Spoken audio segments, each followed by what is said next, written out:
अब ब्रेकफास्ट आप देख रहे हैं तमाम सारे ग्लोबल संकेतों के साथ। आज के लिए आपकी इंडेक्स पर स्ट्रैटेजी और स्टॉक्स और सेक्टर्स जहां आपको फोकस करना है, तमाम सारे क्यूज के साथ शो में शामिल हैं। लेकिन आइए पहले एक बार यूएस मार्केट्स का रुख कर लेते हैं। यूएस मार्केट में शुक्रवार को थर्सडे भी हाफ डे था।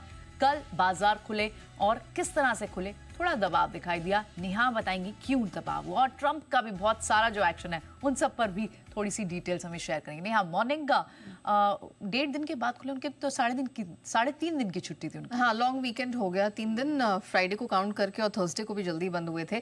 लेकिन जो मंडे को मार्केट्स खुले हैं और कैसा प्रदर्शन हुआ, उससे पहले मैं आपको बता दूं कि सुबह सुबह 3-4 नए डेवलपमेंट्स हैं जो सामने निकल कर आ रहे हैं अमेरिकी एडमिनिस्ट्रेशन की तरफ से।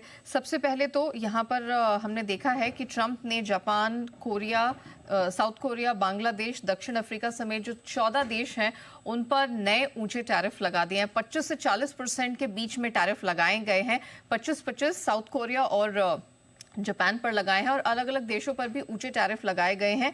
अब ये जो ऊंचे टैरिफ है ये अब 9 जुलाई के बजाय 1 अगस्त से लागू होंगे। एक और डेवलपमेंट जो हुआ है वो ये कि भारत को लेकर बहुत ही पॉजिटिव स्टेटमेंट आया है अमेरिकी राष्ट्रपति डोनाल्ड ट्रंप की तरफ से। उन्होंने कहा कि वो भारत के साथ जल्द ट्रेड डील कर सकते हैं, तो एनी टाइम नाउ वो अनाउंसमेंट निकल कर आएगा। प्लस उन्होंने बहुत कड़े शब्दों में कहा है कि ब्रिक्स की जो अमेरिका विरोधी नीतियां हैं उनके खिलाफ ट्रंप ने धमकी दी है। कहा है कि कोई भी एंटी अमेरिका पॉलिसी अगर यहाँ पर अपनाएगा तो उस पर 10% का अतिरिक्त टैरिफ लगेगा। मतलब जो ऐलान किया है उसके ऊपर 10% अतिरिक्त टैरिफ लगेगा। तो आप कह सकते हैं अमूमन यही सारी जो ट्रेड टेंशन्स है और इस तरह के बयानबाजी जो हुई है, उसी से कल डाउ 425 अंक गिर के बंद हुआ। नैस्डैक में 190-200 पॉइंट्स की गिरावट दिखी, और S&P 500 भी 0.1% नीचे बंद हुआ है।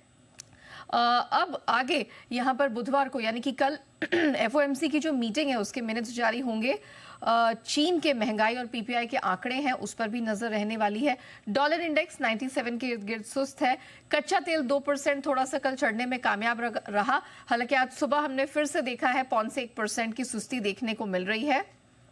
सऊदी अरब ने एशियाई तेल खरीदारों के लिए जो कीमतें हैं बढ़ाई हैं, वो 4 महीने के ऊंचे स्तर पर पहुंच गए। उन्हें लगता है कि अब डिमांड यहां से निकल कर आएगी, एक रिवाइवल होगा। इसी कारण से हमने इसी ऑप्टिमिज्म में देखा कल कच्चा तेल 2% बढ़ गया, और थोड़ी सप्लाई डिस्ट्रप्शन की भी दिक्कतें आई, उससे भी हमने तेल को ऊपर जाते देखा। सोना हल्का सा $7-8 कर चढ़ा है।